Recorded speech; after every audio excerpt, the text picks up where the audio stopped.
Hey everyone, it's Carissa Wiley at sprinkledwithglitter.com. Thanks for joining me today.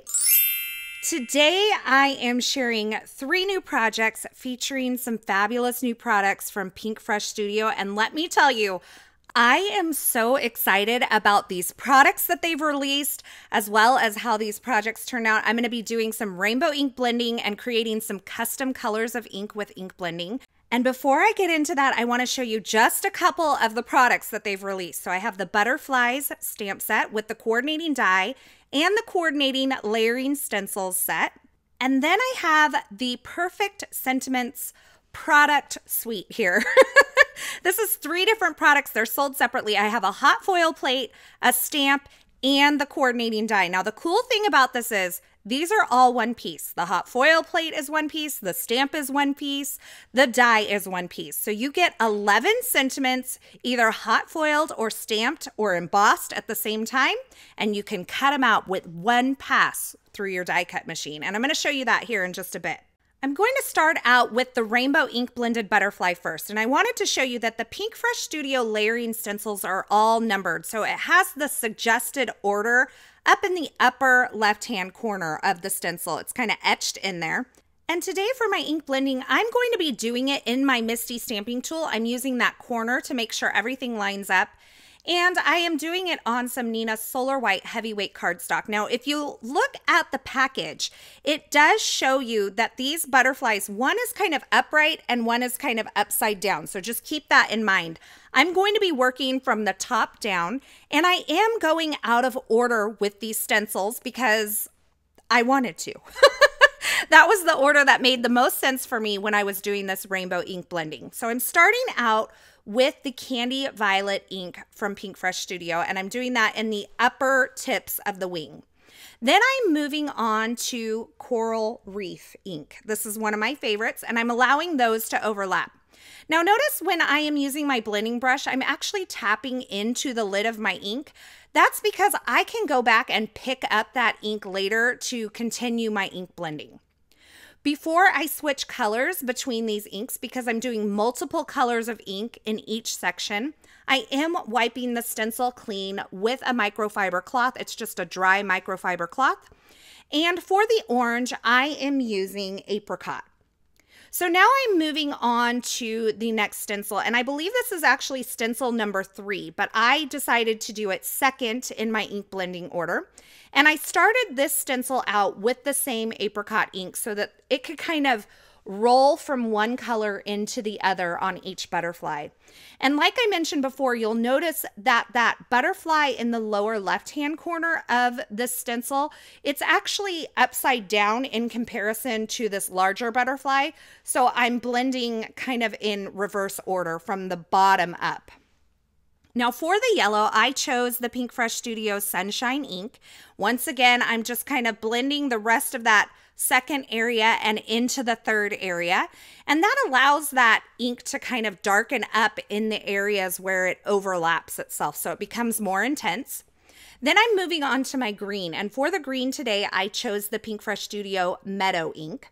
And for my blue to complete this rainbow, I am going to be using the Pinkfresh Studio Aquamarine ink. Now, I did want to mention that Pinkfresh Studio currently has their full-size ink pads on sale. So I will put a link in the YouTube description below to link you to those ink pads over at the Pinkfresh Studio site. And at checkout, if you use the code InkPads30, you will save 30% off your entire purchase of the full-size Pinkfresh ink pads. Now, you want to hurry over there because this coupon code is only good until May 2nd, 2021. So once I completed kind of the full wings of the butterfly, I'm going to go back and do the detail portions of these wings. Now on this first and second butterfly, there's 2 areas that are kind of close to each other, and I wanted to use different colors of inks on those areas. So I just used a piece of painter's tape to mask off the area so I didn't get blue into this purple area. And then I'm going to move it over to that blue area and then ink blend the purple. Now that dark blue I used is called Stargazer, and this darker purple that I'm using for the tips of the wing is the Regal Kiss ink from Pinkfresh Studio. So all of the inks that I'm using today on this butterfly and the next one, they're all Pinkfresh Studio inks. Now I'm going to remove those masks and reveal the detail layers here. Now I did want to mention on that other detail layer, there is a body of the butterfly, but I am going to stamp the outlines of this butterfly as well. And so I decided to just color that in with a Copic marker at a later time. And I finished up the last detail of that orange area with the Clementine ink.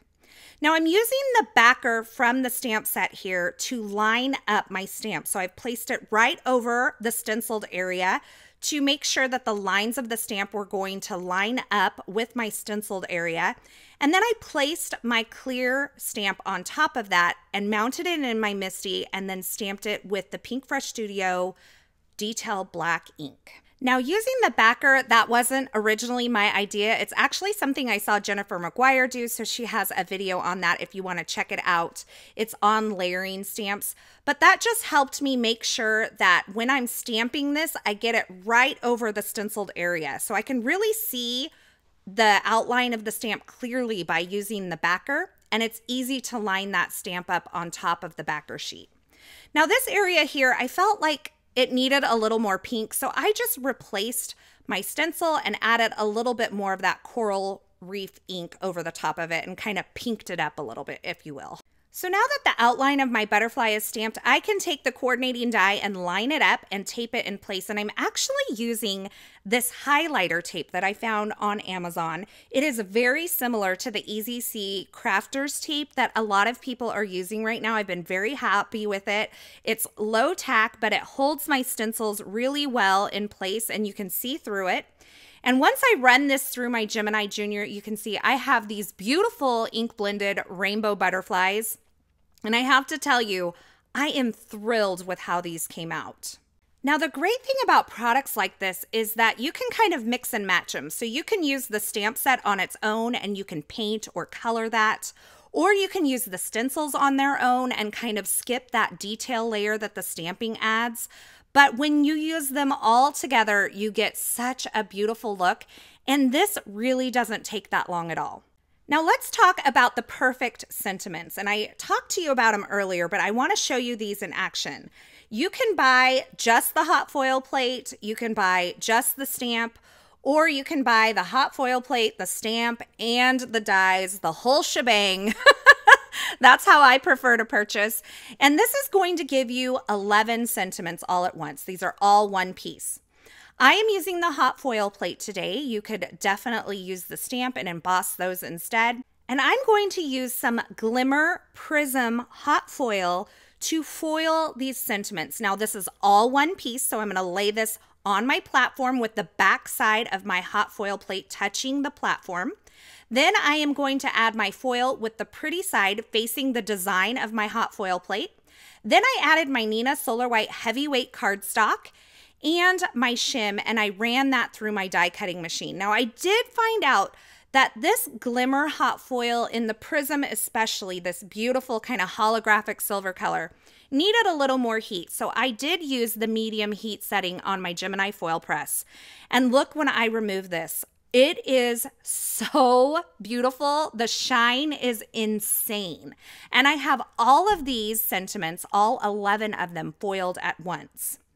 Now I can take the coordinating die and line this up, hold it in place with some of this highlighter tape that I showed you earlier, and run that through my Gemini Junior with just my regular die cutting sandwich, and I will have 11 sentiments ready to go. Now the stamp works in the same way. It is one piece. So when you stamp that, you will get all 11 sentiments all at once, and then you can use the coordinating die to die cut those all in one pass as well. Now, Pinkfresh Studio also released another set like this with sentiments and the hot foil plate and the coordinating stamp and the coordinating die, and it's called Celebrating You, and I will have that linked in the YouTube description below, as well as the products that I feature in these projects today. So you can see once I run this through my Gemini Junior, I have all my sentiments ready to pop out. They're foiled. I have enough for 11 cards, and they span a lot of different sentiments. There's things from happy birthday to hi to yay, miss you, sending hugs. It's a great variety of sentiments in this set. Now I use the coordinating die to die cut some plain white cardstock, and I'm going to be doing some stacking of these sentiments. And what I did was I die cut it 3 more times from heavyweight cardstock, and I'm just using some liquid glue to stack up 3 layers of plain white cardstock behind my foiled sentiment piece here. And I just sat down with a YouTube video and kind of had that playing as I was stacking up all of these sentiments. And you can see it gives it great weight and dimension for the front of the card. And I'm going to pull in my butterfly here and just show you how beautiful this holographic foil looks with that rainbow butterfly. Now let's talk about cleaning your stencils, because if you don't clean them well, you can kind of muck up your next project. And I find that I really like to keep a bottle of this spray isopropyl or rubbing alcohol in my craft room. It's great for cleaning stencils, and it is also great for cleaning the glass work surface that I work on. So I will just bring my stencil in. You can see it's really dirty. If I just wipe off the ink, you kind of get a little bit of staining left behind. But if I take this and just kind of spray this rubbing alcohol right on top of my stencil here, and then use my microfiber cloth, that ink comes off really well, and I have very, very minimal staining. Sometimes when I do this, I will have just a touch of like pink left around the brim of the stencil, but I find that this alcohol really works well to clean my stencils. And so that's what I prefer to use when I'm done for the day and I really want to give my stencils a good cleaning.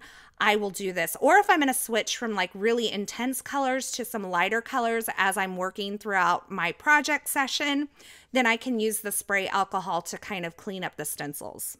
Now you could also use a bottle of rubbing alcohol, but I'm really accident prone, and so anything with a lid that's spill proof is good for me.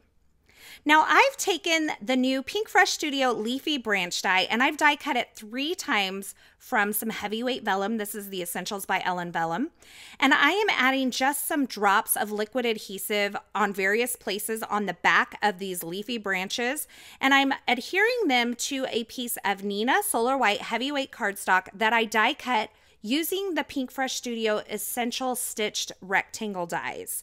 And once I have these all adhered, I'm going to trim off the excess using some scissors, and that gives me just a really nice kind of ethereal, leafy background for my butterfly. Now I've taken and I've added just a little bit of foam adhesive right behind the body of my butterfly, and I'm kind of bending the wings up. Now this is going to give this butterfly a ton of dimension. And if you don't want this much dimension on your card, you could kind of skip that folding up of the wings.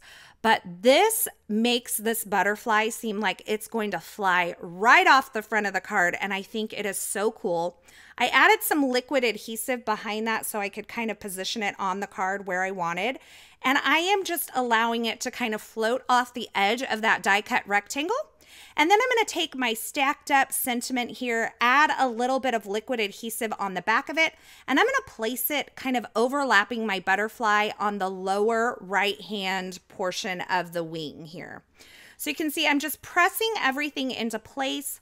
And then I'm going to finish this card off really simply. I'm going to add a layer of some light gray cardstock behind this die cut rectangle and add it to a top folding A2 size note card that I created with some Essentials by Ellen linen cardstock. And I added a few of the Pinkfresh Studio Essential crystals in the clear crystal color, and that just finishes the card off with a little bit of shine. I also added a layer of glossy accents over the center of the body. Now, I came back to the set a couple days later, which is why I have long sleeves on, because the temperature dropped about 20 degrees here in 2 days. And I thought, I really want to try this with stamping the butterfly first, and I want to try some different color combinations. So I created several butterflies in this one sitting. They come together so quickly, and the stencils are very easy to line up.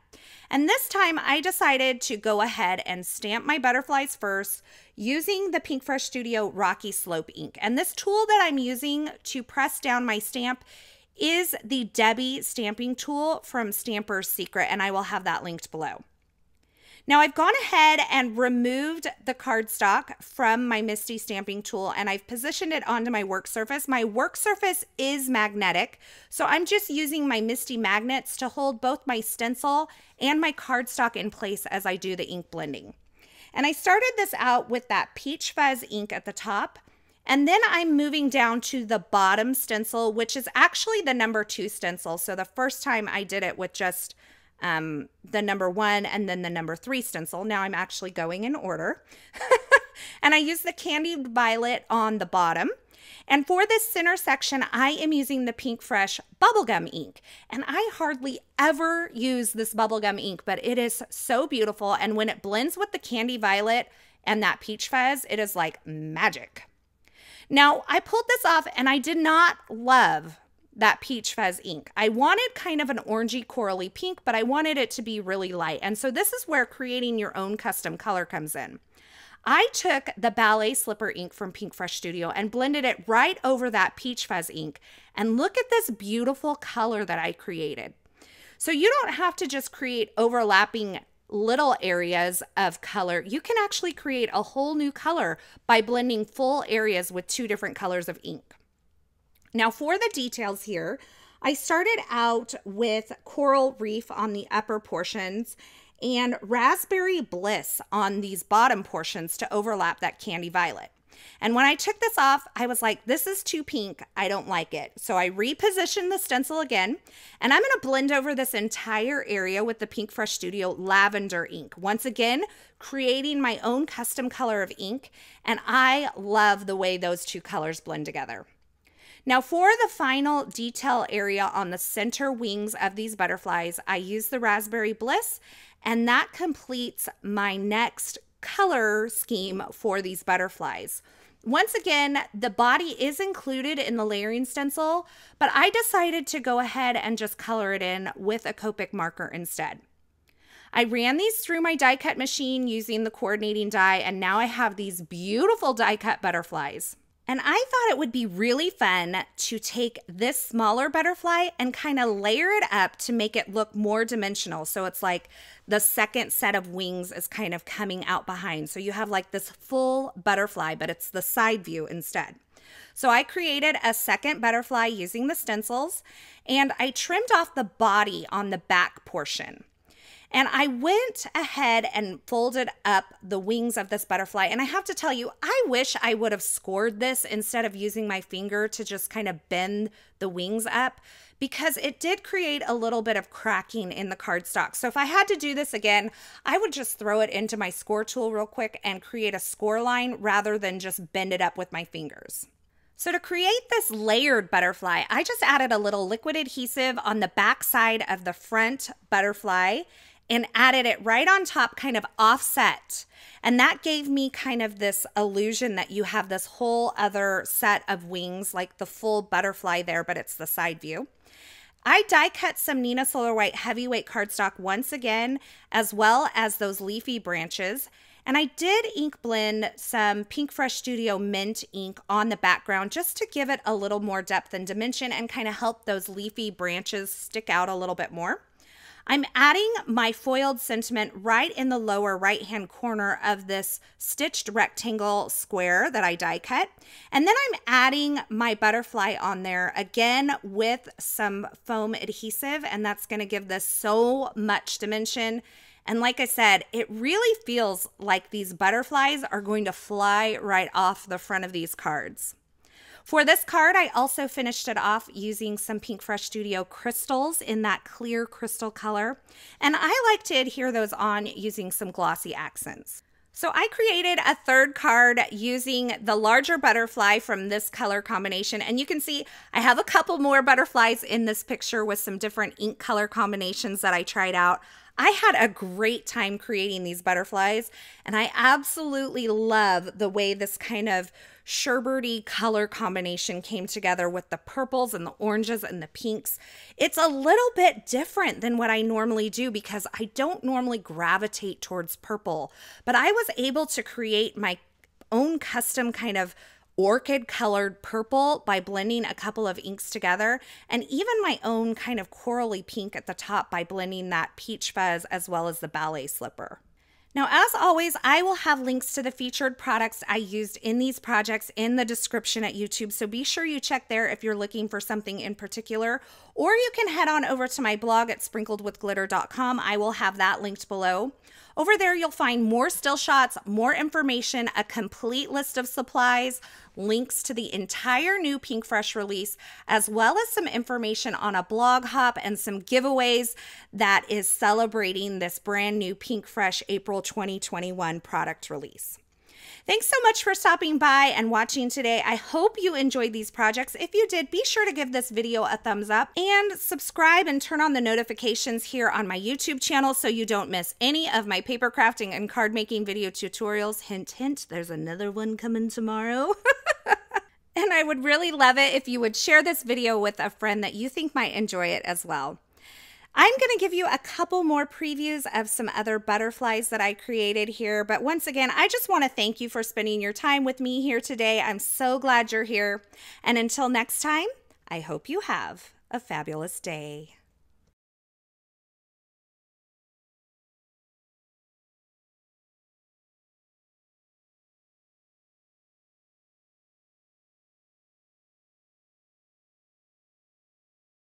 Hey, thanks for sticking around to the very end. You know, if you've made it this far, you are one of my favorites.